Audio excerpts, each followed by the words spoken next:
Mónica Botero, directora del Instituto Nacional de las Mujeres y presidenta del Consejo Nacional de Prevención y Combate a la Trata y Explotación de Personas, porque ese es el tema que nos convoca y porque la hemos invitado. Pero imagino que, bueno, por todo esto que está tan fresquito, alguna opinión querrás emitir. ¿Cómo reflexionás sobre este episodio puntual, sobre las palabras del presidente en conferencia? Bueno, no, a mí no me compete opinar sobre el tema, y menos cuando es tan reciente todo. Sí, la verdad que no tengo elementos de información. Bien. Solo puedo decir que yo soy funcionaria política de este gobierno y tengo la máxima confianza en el presidente de la República. Si él dice que él no estaba enterado, yo confío en lo que él dice. Que puede darse una situación difícil, evidentemente. La situación ya está planteada, ¿no? Habrá que ver qué dice la justicia y cómo se maneja a nivel público también. Bueno, muy bien. Vamos entonces al tema que nos hizo llamarte, ¿te parece, Mónica? Sí. Trata de explotación de personas en Uruguay. ¿Qué está pasando en esa realidad, en ese escenario? ¿Cuánto se ha podido avanzar? ¿Qué políticas se están implementando en concreto? Venimos cada vez sabiendo más o poniéndonos en conocimiento de que el Uruguay tiene este problema, atraviesa este tipo de organización delictiva, además. Cuando creíamos que por ahí no, pero estamos en el medio de todo. Sí. Ahora, no sé, no nos falta nada. Para ponerlo en contexto, la trata de personas en el mundo es considerado el tercer delito que genera mayor delito ilícito, el tercer negocio ilícito, sí, en el mundo, que genera más dinero después de el narcotráfico y el tráfico de armas, el tráfico ilegal de armas. Este es particularmente dramático y doloroso porque además la mercancía, digamos, son seres humanos, que son mujeres, hombres y niños. La trata tiene como varias modalidades. Tiene la modalidad, digamos, los fines pueden ser para explotación sexual, que eso puede afectar tanto a mujeres como a hombres, sobre todo a varones, adolescentes, varones muy jóvenes. Mujeres también, pero ha afectado incluso a niños, ¿verdad? En zonas del sudeste asiático, la trata de personas se centra sobre todo en niños y niñas, tanto varones como niñas. Esto lo hace como más dramático y más doloroso. Es un tema que en Uruguay solemos ver como muy lejano, porque sentimos que, salvo algunos casos que pasaron allá por los años 90, donde fueron casos mediáticamente importantes, incluso se hizo una película, ¿no?, con el tráfico, la trata de mujeres uruguayas para ejercer la prostitución, sobre todo en Italia, en Milán. Y después quedó como por allí soterrado. Y lo primero que tenemos que decir que la trata de personas en Uruguay no es un fenómeno lejano, ni es un fenómeno que se dé puntualmente, sino que lamentablemente es un fenómeno que está entre nosotros. No solamente somos país de destino, sino que también de origen, sino que también somos un país de destino y un país de tránsito interno de trata, que afecta no solamente a mujeres uruguayas que se van al exterior, sino también a mujeres uruguayas que son tratadas dentro del país. Y por supuesto a inmigrantes, ¿no? En los últimos años hemos recibido una inmigración, unas corrientes migratorias importantes, sobre todo República Dominicana, Cuba, Colombia, que han en muchos casos esas personas o vinieron ya en la modalidad de tráfico de personas, o también en situación de trata, o son vulnerables a ser tratadas una vez que llegan al país. Y esto es con fines sexuales, como decía, pero también está la trata laboral. Bueno, eso justamente iba a preguntar, si se circunscribe el concepto de trata de personas a lo que es la explotación sexual, porque en definitiva también muchas veces hemos escuchado los casos de contrataciones totalmente en negro de extranjeros, de inmigrantes por 2 pesos, ¿no? Sí, o que son tenidos, mira, para que se configure trata tiene que haber privación de la libertad de la persona. Por supuesto que también un desplazamiento contra la voluntad o de manera ilegal. ¿Alcanzaría para considerar privación de libertad de la persona secuestrarle su pasaporte, por ejemplo? Sí, por supuesto. O sea, cuando decimos privación de libertad decimos limitar sus movimientos, su capacidad de ejercer sus derechos. ¿Se acuerdan de la famosa película de Beatriz Mazón, En la puta vida? Que sí, te parecía que era un caso aislado, único. Bueno, sí, de Beatriz Flores Silva. Ella no estaba, perdón, ¿qué dije Beatriz Mazón? Sí. No, Flores Silva, obviamente. Perdón, ella no estaba con esposas puestas. No tenía forma de irse, no tenía documentos, o sea, estaba bajo una presión y violencia psicológica imponente, además de física. Sí. Entonces, ¿qué es privación de libertad? ¿Hasta dónde alcanza el tema? Bueno, por supuesto que el hecho de que alguien desde afuera te limite tu capacidad de ejercer tus derechos como ser humano, porque ya no como ciudadana, sino como ser humano, ya esto estaría configurando la trata.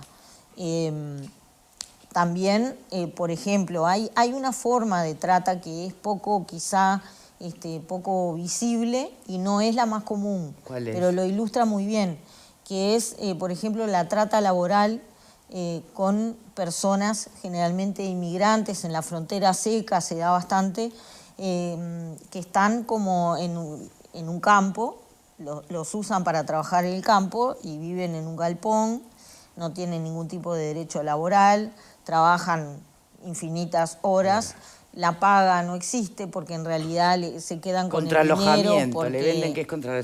Claro, porque están debiendo plata por esto, por aquello, y bueno, por supuesto que eso configura trata también. Obviamente lo que más se ve es la trata sexual y con víctimas mujeres. Es lo que más se ve, pero también es porque mujeres... según lo manda la ley de trata, que se aprobó en 2018, pero tenía otras modalidades muy similares, anteriores también. El mandato de mujeres es el dar una respuesta psicosocial y legal a mujeres en situación de trata. Entonces, bueno, es lo que más nos hemos involucrado. Tal vez no haya investigaciones sobre hombres, sí, pero ¿te consta que ha habido algún caso? Sí, por supuesto, porque nosotros trabajamos en el Consejo de Trata. En lo laboral sin duda, para trabajar sin duda, pero en la parte sexual... Sí, mira, nosotros en el Consejo de Trata trabajamos muy cercano y además muy, muy articuladamente con la Fiscalía y con la Dirección siempre lo digo mal porque me confundo de dirección, del Ministerio del Interior de Crimen Organizado, que también incluye a Interpol.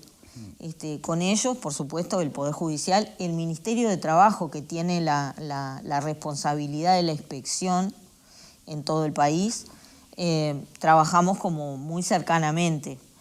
Nosotros, en el servicio de trata de mujeres, este año atendimos a 177 mujeres, 46, si no Cuando me equivoco. Atendimos, ¿qué se supone? ¿En qué estadio de la experiencia vital las encontraron?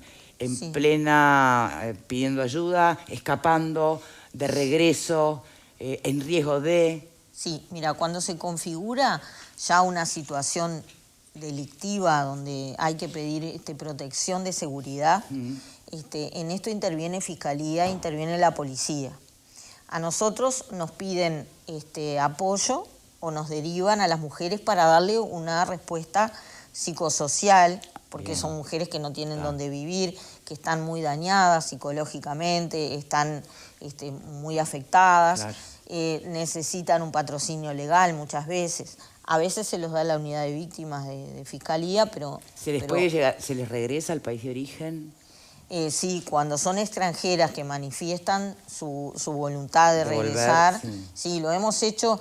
Este año hubo varios casos, un caso bastante conocido en Rocha, en la zona de Chuy, eran 3 chicos o 4, eran 3 varones y una mujer, que alguno era menor de edad, los otros recién cumplidos 18 años, y se los restituyó al país. En otros casos son inmigrantes que no necesariamente quieren regresar. Lo que quieren es liberarse de esa situación puntual que están... Claro, muchas veces nos deriva a Fiscalía porque nos pide protección para esas mujeres. Nosotros tenemos dispositivos de seguridad para que vivan allí transitoriamente hasta que se resuelva su situación, pero también hay otras mujeres que están en situaciones que son bastante dudosas y que quieren salir de eso, les cuesta, y por otras mujeres o por algún servicio social conocen el servicio nuestro y entonces vienen a consultar y bueno, y así se le da una serie de directivas para que entren como en nuestro sistema de protección, llamémosle, dispositivos habitacionales, etcétera. En general son mujeres que necesitan mucho apoyo psicológico, ¿no? Y que están en situaciones sociales complicadas, sí, que no es que vos enseguida como las vas a sacar de eso. Algunas incluso siguen en la situación hasta tanto se busque, se encuentre, digamos, reciclar la estrategia de salida. Exacto, sí. Porque está toda esta situación limítrofe con la trata, que es la explotación sexual y el ejercicio de la prostitución. Claro. Hay una telita muy finita entre cada una y otra. O sea, basta que haya una persona que saque una ganancia por el ejercicio de la prostitución de una tercera, para que eso ya configure explotación. Y basta la privación que haya, de libertad para que sea trata. O un traslado con promesas falsas o contra la voluntad para que configure trata. Un traslado que puede ser interno, puede ser de un departamento a otro. Bien. Valeria. Sí, a mí se me genera una duda que, más allá de los casos en que se encuentran acá en Uruguay, lo que me genera una gran duda son todas esas chicas que han sido secuestradas o han desaparecido y la familia supone que las secuestraron, si también son ustedes los que procesan esas situaciones, ¿no? Yo veía atrás tuyo las imágenes que hay algunas chiquilinas que están desaparecidas, también mujeres adultas que hace años están desaparecidas, que no hay rastro, que todo da a suponer que fueron víctimas de trata en otro país. Recordando esto que vos decías hoy al principio de los 90, ¿no? O sea, pensando en que se la llevaron a Europa o propio dentro de nuestro continente. Pero bueno, ¿cómo manejan ese tipo de situaciones? Que bueno, que en algunos casos tienen muchísimos años las chicas de desaparecidas. Mira, y mujeres como servicio de respuesta, servicio de atención, no tiene esas competencias. La competencia es dar una protección cuando se nos pide o cuando nos lo derivan otras instituciones. La competencia de la investigación y de la instrucción de esa investigación la tiene la Fiscalía, Interpol y Crimen Organizado del Ministerio del Interior. Pero imagino que mujeres sí puede llevar a Fiscalía situaciones para que sean investigadas. Por supuesto, si surgen hechos delictivos, sí. El tema es que presuntamente delictivos. Sabemos que Fiscalía, por ejemplo, tiene a veces investigaciones que llevan meses, que son las que le permiten llegar a una imputación, porque son crímenes muy difíciles de configurar, de conseguir pruebas, de imputar a las personas, porque quienes están en esas organizaciones criminales están también en otros negocios, digamos, en otros rubros, y además tienen a la familia identificada y amenazada. Bueno, hay una serie de situaciones que realmente son muy dramáticas y muy difíciles sobre todo cuando se presume, por ejemplo, de mujeres que han sido sacadas al exterior, que después, bueno, muchas veces son inducidas a consumir sustancias. Quedan, adictas y más cuesta. Claro. Hace unos meses se develó un caso en España donde se descubrió una red y allí había uruguayas que fueron repatriadas. Realmente son crímenes muy difíciles de perseguir. A veces se requiere mucha determinación de las instituciones que tienen que investigar. De todas maneras, Hablamos Uruguay... de redes integradas por muchas personas, por muchos protagonistas del delito, o pueden ser 2 o 3. Mirá, uno acá, otro en España, y alguien que tenga posibilidades de transporte, yo qué sé. Sí, lo que hemos visto es que es como el narcotráfico. Están los pequeñísimos tratantes y están los que manejan la gran atrás siempre hay poder, ¿no? Poder económico. Claro, y el miedo, las armas, la amenaza permanente, ¿no? Es probable que a alguna persona se le diga que si consigue una muchacha o un par de ellas, se le va a pagar determinada cantidad. Esa persona lo hace y después no sabe más qué pasó. O a veces, en general, no es tan fácil, no es que van y la secuestran y se la llevan. No, claro. Primero generan todo un proceso de confianza, donde se pone por delante algún vínculo afectivo. O no, como tú planteabas, si la oferta, si tú te dedicas al trabajo sexual y te hacen una oferta mucho más interesante o redituable económicamente en otro lado, vas. Eso no te hace... no, claro. No implica nada de tu parte, simplemente un cálculo matemático. Fuiste. Ahora, si tú estás allá y la realidad es otra y te vendieron un buzón, ahí sí sos una víctima. Sí, claro. Sí, ahí al llegar te retiran el pasaporte, te dicen que tenés que pagar, te lo van a devolver cuando pagues el pasaje, pero después tenés que pagar otras cosas y eso va generando situaciones que además a la persona psicológicamente se le destruye la voluntad, ¿no? Y eso es lo que también hace que muchas veces sea tan difícil por ellas mismas buscar una vía de salida. De todas maneras, Uruguay tiene una responsabilidad como Estado en dar respuesta a estas cosas, en instrumentar determinadas políticas. Nosotros, por ejemplo, tanto ante Naciones Unidas como ante el Departamento de Estado de Estados Unidos, ellos elaboran un informe que es bianual sobre la situación y la respuesta contra la trata que hacen determinados países. Y bueno, esa respuesta, el nivel, el interés que tienen los países en dar esas respuestas, después tiene incidencia en las decisiones que toma la diplomacia de los Estados Unidos respecto a esos países. Se pueden llegar a ejercer sanciones, a imputar sanciones. Se pone una categoría... requiere un compromiso internacional. Claro, ¿no? Exacto. Nosotros no vamos a trabajar para eso exclusivamente. Evidentemente el Estado lo hace porque hay una convicción y un compromiso de dar respuesta a estos temas. Pero digo que son temas en los que la comunidad internacional cada vez más reclama responsabilidades, ¿no? Claro. Pupo. Bueno, supongo que el gran enemigo de todo esto debe ser el temor, el miedo y las promesas en personas que están en un estado de alta vulnerabilidad.